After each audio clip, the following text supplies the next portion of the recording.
Gee, it's great to start your day with coffee with Karma today. Good morning and happy Fun Friday. How would you like to use the power of the Schwartz to propel your book marketing into the galaxy? Today, I'm going to be sharing with you 5 different book marketing tips, all inspired and infused with the sheer silliness of Spaceballs, Mel Brooks' spoof of the space opera film in general and Star Wars in particular. So let's get started. By the way, I am a big Mel Brook fan. I have like all his stuff on not just DVD. I have it on Blu-ray, which is also fast becoming old tech, but that's okay. I'll go with it. So the first tip is inspired by Mega-Maid. In the film, there is a giant robotic Statue of Liberty that is that has a giant vacuum and cleans up the atmosphere. So, you can use this visual to inspire you to clean up your landing pages.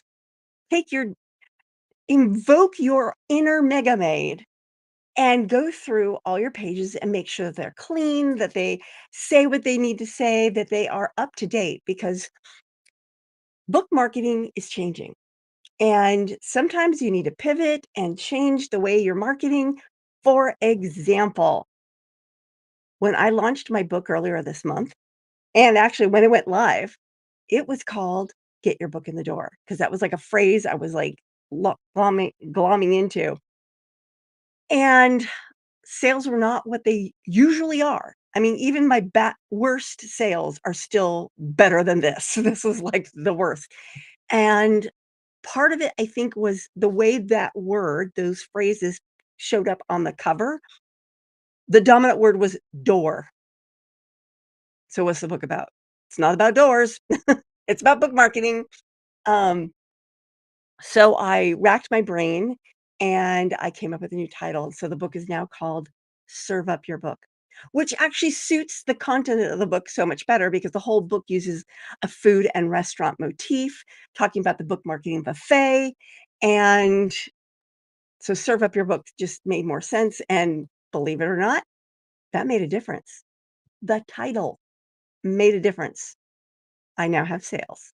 So, yes, sometimes you need to pivot and change the way you're marketing things, change what you're calling them, change your message. It's okay.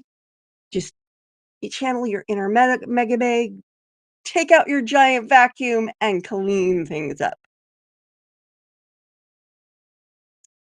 So, tip number 2, take out your Galactic Graffiti Air Brush and make your visuals vibrant. Now, I'm not necessarily saying go Technicolor or go 1960s psychedelic. What I'm saying is make the visuals vibrant emotionally.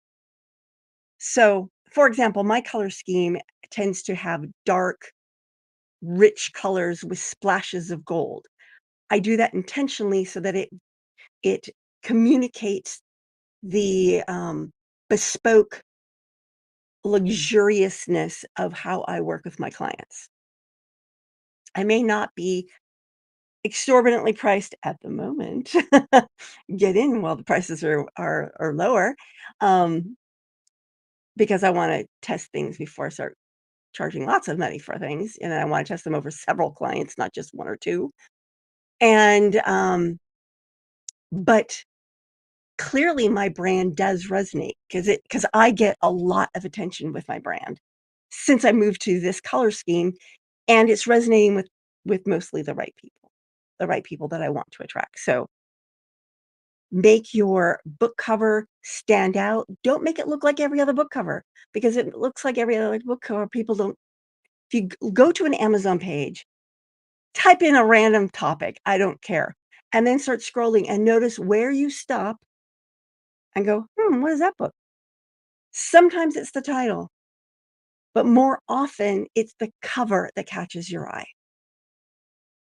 So, number 3, Walkie-Talkie interactive video bonuses to give you street cred. So if you've seen the movie Spaceballs, they'll have a video. So, like, I'm talking like right now, but instead instead of just talking into the video, they've got a walkie-talkie because that was the tech at the time, and it was kinda silly because if you've got video, you don't need to go "Doo doo." Anyway, so how do you use this to improve your marketing? Video bonuses. And you can do something fun with it. You can use walkie-talkie style videos where you personally interact with viewers, answer questions, provide exclusive content, that kind of thing. In fact, in June, I'm going to be doing, I'm calling a boost your book, no, serve up your book this summer event. And I'm gonna be doing well, it's not a it's an exathon. I'm gonna be doing an exathon. I'm gonna be doing weekly, live stream webinars. I'm gonna be dropping different all based on content in my book to really get the word out there and to offer value and to engage with my potential readers. Tip number 4, Lone Star, the main character who's kind of the Luke Skywalker character, He fly but he's also kind of the Han Solo character. He's like both characters in one. He flies a giant flying Winnebago.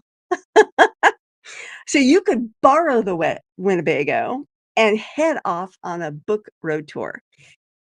Now you can do a physical tour, and if you're already going somewhere and you can make it work out, I think that can be really good, and if you've got a lot of PR to back that so that you can get crowds, that's great.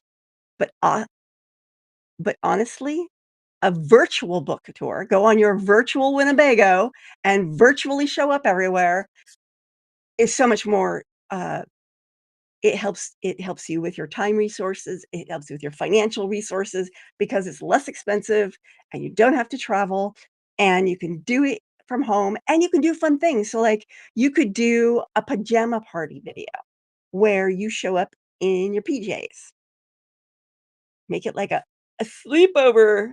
And it really depends on your content of your book. I mean, that wouldn't necessarily make sense for my book, but if your book has some sort of sleepover, sleep, um, work in your PJs kind of theme, that could be really cool.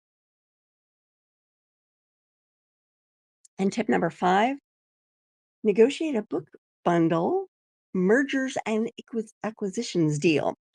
So what you can do is you can partner with other authors, and I know authors who do this. Partner with other authors in your genre to create a bundle. Now, this has to be an ebook bundle. I still haven't figured out how to do physical book bundles. It's probably more expensive or you need clout or something, but ebook bundles are completely doable.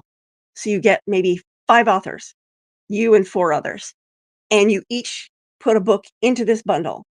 Now you'll have to negotiate where the money of selling the bundle goes. I mean, maybe it goes into a special account and you share it, or maybe just one of you gets it. It doesn't honestly, it doesn't matter. It doesn't matter who gets those royalties 'cause they aren't gonna be that much, no matter how many books you sell. Um, because you're gonna be offering it at a low price. The point of the bundle is for everyone in the bundle to promote it and to get basically my audience gets introduced to those 4 authors, and those 4 authors introduce their audience to me. That's the point of a bundle, and, they can be quite effective in especially if you've got some sort of list building thing in your ebook because it can help you grow your list, it can help grow your visibility because someone will get the bundle, they've never heard of you, they read your book, they like it, they go looking for more. Ta-da! Ta-da-da-da! So there you go. 5 book marketing tips inspired by Mel Brooks' Spaceballs. And I will be back next Friday, obviously, with something else really, really fun. If you've got a fun idea that would make my Fun Friday videos so cool, let me know. I've got some other ideas. I think I've got a Friends inspired episode coming up. Um, I did a Columbo one a while back. So, hey, I could do a The Simpsons. That'd be wacky. I bet there's an avatar. I could never mind. That's crazy. That's crazy talk. And if you are looking to market your book and you want to expand on some of the ideas I shared in this video, please go to karmaspence.com/book, the number 4, AJS. Click on the buy on Amazon button and serve up your book today. It will help you market your book in all 5 phases of the book marketing journey, helping you focus on the right activities at the right time so that your book gets into more hands. And I will see you on Monday with the next episode of Coffee with Karma.